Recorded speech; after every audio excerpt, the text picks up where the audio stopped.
There was a time when a human being could warn the group, ask for help, show affection, teach a skill, signal danger, show grief, and hold a social bond together without having a single word for any of it.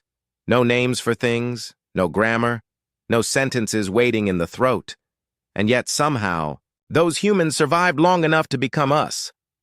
That should bother you a little, because language feels so central to being human that we almost instinctively imagine the world before speech as a kind of cognitive darkness, a half-formed stage, a rough, clumsy silence full of grunts and confusion. But that picture is probably wrong, very wrong. The better question is not, how did humans start talking? The better question is, what kind of communication system was already there before speech arrived? Because speech did not appear in a vacuum.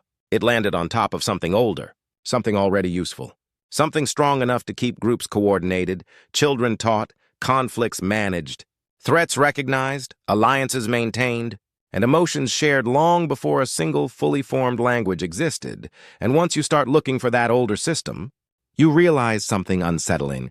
You are still using it. Right now, even before the words in this video settle in, you already know how to read irritation in a face. You know what suspicion looks like before it gets spoken. You know the difference between a relaxed body and a defensive one. You know what silence means when it's warm, and what silence means when it's hostile. A pause can comfort you. A look can embarrass you. A tiny delay before someone answers can make you distrust the entire sentence that comes after it. That is not modern sophistication. That is inheritance. If this kind of human mystery is your thing, subscribe now, because these are the questions that make ordinary life feel strange again. Start with the face. Human faces are absurdly expressive, not just in the obvious theatrical sense, but in the microscopic sense. A tightening around the eyes, a lip pressed half a second too hard, the brief lift of the inner brow, the tiny flash of contempt, fear, disgust, or relief before the person has time to compose themselves. Research on facial expression has repeatedly pointed to something important. Some emotional expressions are broadly recognizable across cultures, and micro-expressions can appear in fractions of a second, often outside conscious control. In other words, emotional signaling through the face is not just social decoration. It is old biological machinery. That matters because an expression is not just a side effect of feeling. It can be information. Imagine a small human group tens or hundreds of thousands of years ago. Low light, open terrain, a child wandering too far, something moving in the brush. In that world, the ability to broadcast alarm without attracting more danger would have been incredibly valuable. So would the ability to read that alarm instantly. A widened eye, a frozen jaw, a sudden stillness in the body. Those signals could move through a group faster than words ever could, because they do not need decoding. The body reads them almost as directly as the eye sees them. That may be one reason nonverbal communication still overrides verbal communication so often today. When someone says, "I'm fine," but the timing, posture, and face all disagree, you do not trust the sentence. You trust the ancient channel underneath it. The body was speaking long before the mouth learned how to narrate. And if you want a clue about what early human communication may have looked like, you do not have to guess from nothing. You can look sideways, into our relatives. Great apes gesture with intention. Chimpanzees, bonobos, gorillas, orangutans. These are not silent creatures trapped in reflex. Studies of chimpanzee gesture have shown flexible goal-directed communication. They gesture when another individual is paying attention. They repeat a gesture if ignored. They stop when the response they wanted finally arrives. That is not random motion. That is communication with purpose. Researchers have even described a partial gestural lexicon in wild chimpanzees, with dozens of gestures used in patterned ways for social goals like following, grooming, play, reassurance, and negotiation. Think about what that implies. If our closest living relatives can already do this, then the roots of intentional communication are older than language by an extraordinary margin. The human lineage did not wake up one day and discover meaning. Meaning was already there in action. A hand reaching out can be a request. A palm turned outward can be refusal. A tap can be a summons. A lean can be an invitation. And before words named these things, bodies were already doing them. The really interesting part is that human development seems to echo this history. Babies gesture before they speak. They point. They reach. They raise objects to show them. They follow gaze. They learn to share attention with another mind before they can explain anything verbally. Developmental research treats joint attention as foundational because it lets one mind coordinate with another around the same object or event. And pointing is especially strange and powerful. A baby does not just point to get something. Very often, the baby points so that you will notice what they noticed. That is a profound step. It means communication is no longer only about immediate need. It becomes shared attention, shared mind. That shift may be one of the deepest foundations of language, because once two minds can reliably line up around the same thing, symbols have somewhere to land. This is why gesture-first theories of language remain so compelling. Not because the hand and the mouth are enemies, but because gesture may have built the first stable bridge between intention and shared meaning. Even in modern humans, the systems for language, hand action, and mouth action are not cleanly isolated. They overlap in ways that suggest speech may have emerged from a communicative world that was already physical, already expressive, already coordinated through movement. Hand may not have been replaced by the mouth. The mouth may have joined the hand, but gesture has a limit. It works best. When I can see you, that is a problem if we are spread out across terrain. It is a problem at night. It is a problem in dense vegetation. It is a problem if danger is approaching from behind. And the moment you introduce distance, obstruction, and urgency, you need another channel. That channel is sound, not language yet, not syntax, not storytelling, just sound carrying meaning. Every primate has some version of this. The classic example is vervet monkeys, whose alarm calls differ depending on predator type, with different calls prompting different responses. One kind of danger sends the group upward, another sends them downward. Another sends them scanning. The call is not just panic spilling out. It is information with behavioral consequences. That matters because it gives us a middle ground between silence and full language. There is a huge difference between animals make noise and signals carry specific useful information. Once you admit that second category exists, the road to human language no longer looks like a leap from nothing to everything. It starts to look like an expansion, a layering. A system getting finer, richer, more combinable.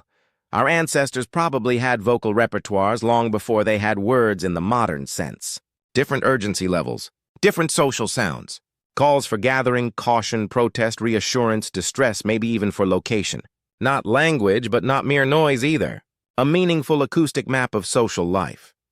And if gesture handled close-range intentionality and calls handled distance, another channel may have done something equally important. It may have bonded the group. Before language could unite large groups with shared myths and explicit plans, humans still had to solve an older problem. How do you make many individuals feel like one group? One possible answer is rhythm. This is easy to underestimate because modern people tend to shove rhythm into the entertainment box, as if music were an optional luxury. But rhythm may be much older than art in the polished sense. It may have been social technology first. Humans synchronize naturally.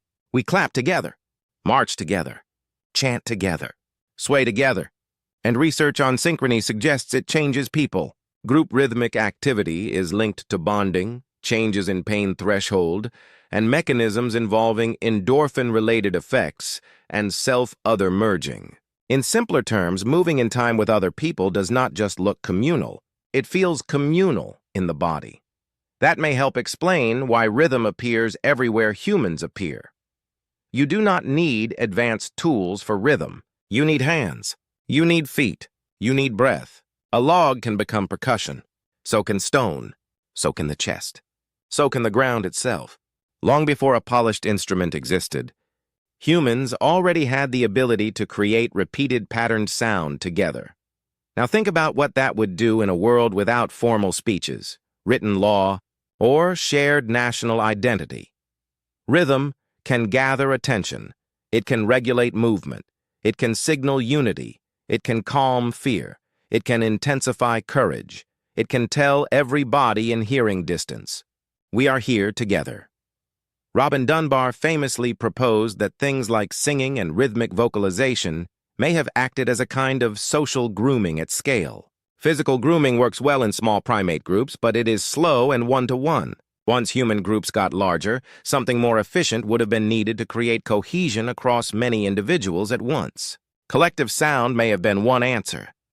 That idea does not feel so speculative when you look at us honestly. Military cadence, stadium chants, religious recitation, funeral dirges, work songs, lullabies, protest slogans. Modern humans still rely on rhythm when they need many bodies to align quickly around one emotional state.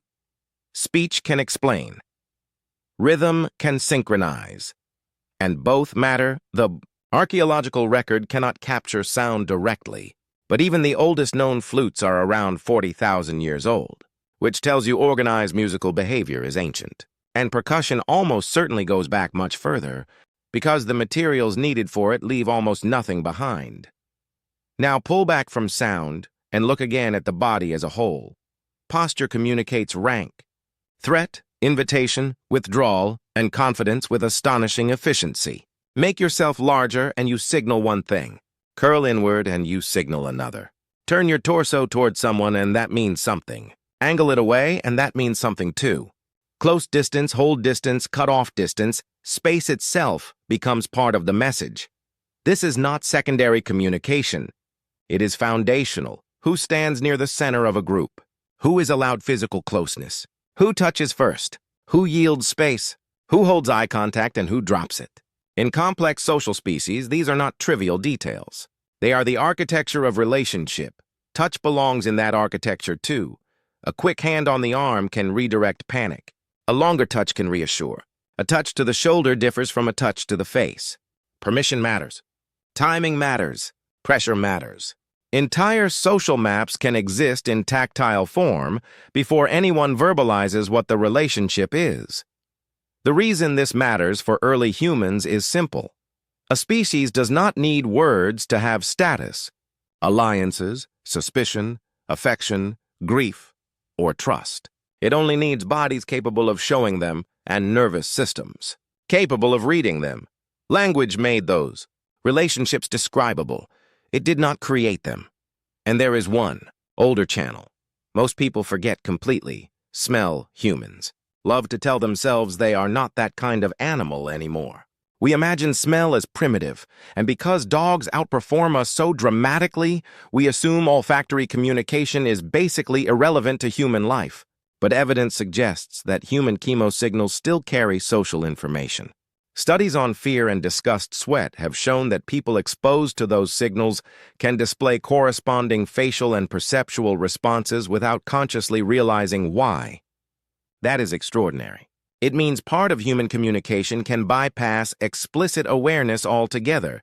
You cannot smell a sentence, but you may be able to smell state, fear, stress, illness, a body under strain, a body that is calm, a body that is familiar. Early humans living close together would have existed inside a much denser cloud of social scent than modern life usually allows. Around fires, in shelters, on hunts, during sickness, grief, conflict, mating, recovery, olfaction may have been a quiet background stream of information the group was reading all the time. Not precise enough for argument, but perfect for atmosphere. And atmosphere is not nothing. Atmosphere changes behavior before thought catches up. By now, the picture is getting clearer. Before language, communication was probably not one thing. It was a layered system. Face, hands, posture, touch, space, smell, vocal calls, rhythm. None of these alone is language, but together they create a social web rich enough to support real coordination, rich enough to teach, rich enough to bond, rich enough to warn, rich enough to manage a group. So when does this become actual language? That is where the story gets frustrating because language leaves no fossils. You do not dig grammar out of the ground. You infer it indirectly from anatomy, behavior, cognition, and archaeology. One famous clue is the hyoid bone, a small horseshoe-shaped bone in the throat, involved in supporting the tongue and vocal tract. Neanderthal hyoid evidence suggests vocal anatomy more similar to ours than to other primates. and many researchers treat that as highly suggestive of sophisticated speech capacity, even if not absolute proof. The hardware, at least in part, was there, and Neanderthals become even more interesting when you stop picturing them as crude cave caricatures and start looking at what they actually did. Evidence associated with Neanderthals includes pigment use, burials in some contexts, adhesives, and cut-marked eagle talons interpreted by many researchers as personal ornaments. Whether every example is universally accepted is less important than the bigger pattern. These were not empty-headed brutes wandering through instinct alone. These were hominins navigating social worlds with memory, identity, skill, and probably symbolism. Creatures like that almost certainly had far more to say to one another than old stereotypes ever allowed. But anatomy is only one part of the puzzle. The mind needed for language also had to be built, and some of the best indirect evidence for that comes from stone tools. The earliest stone tools are impressive, but comparatively simple. Strike rock correctly, get an edge. Useful, yes, but later technologies like Acheulean hand axes require something more demanding. Planning toward a final shape, sequencing actions, correcting mistakes, holding a goal in mind across multiple steps. Experimental work on hand axe making connects it to increasingly complex cognitive control, including prefrontal processes involved in hierarchical planning. That matters because syntax is also hierarchical. A sentence is not just sound spilling out. It is structure held over time.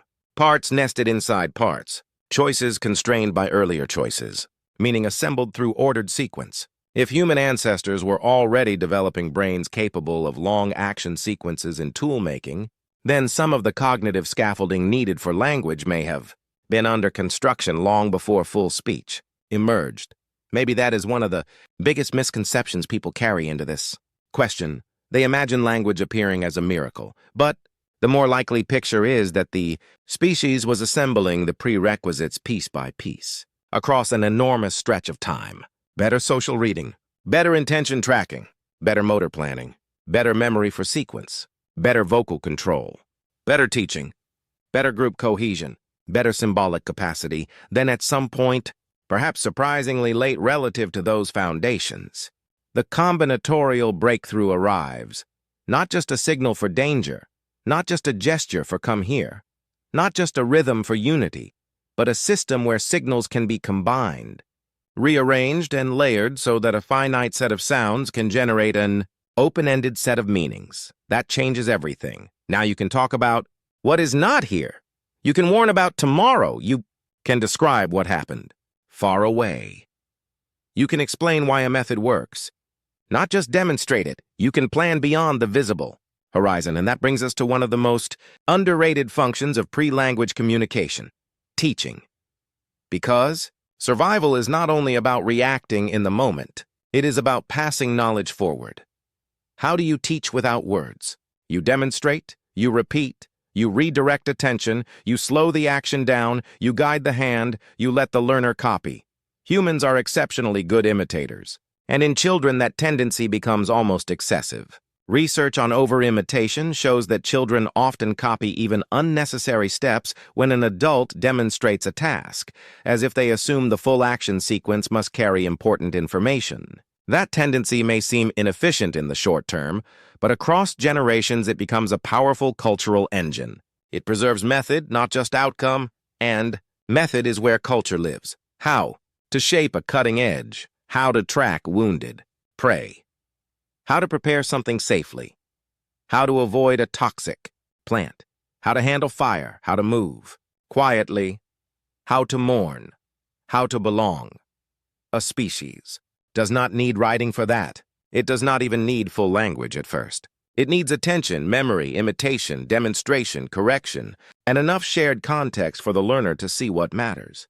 In that sense, culture may be older than language in its fully modern form, and language may have supercharged an already ancient process rather than inventing it from scratch. That is the deeper story here. Human communication before language was not primitive in the dismissive sense. It was not a failed version of speech. It was its own powerful system, built from channels that still operate inside you now. The face broadcasting state, the hands signaling intention, the body carrying rank and trust, the voice projecting urgency, rhythm welding individuals into groups, smell tuning perception beneath awareness, demonstration carrying knowledge across generations. Language did not wipe this system out. It sat on top of it. That is why the old channels still leak through every modern conversation. A lie can be grammatically perfect and still feel wrong. A pause can say more than a paragraph. A room can become tense before anyone has formally argued. A crowd can move as one before any leader explains what is happening. A child can learn from watching long before. They can explain what they learned. We are not verbal creatures who occasionally use body language. We are ancient, multi-channel communicators who added language later. And when you zoom out far enough, there is something beautiful in that. Over millions of years, a lineage of social primates kept building more ways to cross the gap between one mind and another. First with expression, then with gesture, then with patterned sound, then with rhythm, then with richer teaching, then eventually with words flexible enough to describe absent things, imagined things, remembered things, impossible things. That is not a jump from dumb to smart. It is a long accumulation of contact. Mind reaching toward mind, with whatever tools were available at the time. A stare, a hand, a warning cry, a shared beat in the dark.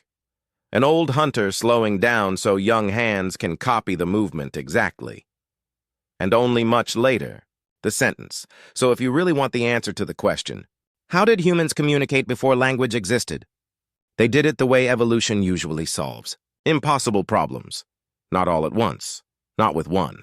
Invention. Not by waiting for perfection. They did it with a system that was already alive in the body. And the strangest part is that the system never left. Every deliberate silence, every instinctive glance, every change in tone, every moment when the body says what the words are trying to hide, that is not failed. Communication. That is the oldest form of human truth still speaking through you, and if you like videos that pull familiar things apart until they become astonishing, subscribe, because the deeper you look at being human, the weirder it gets.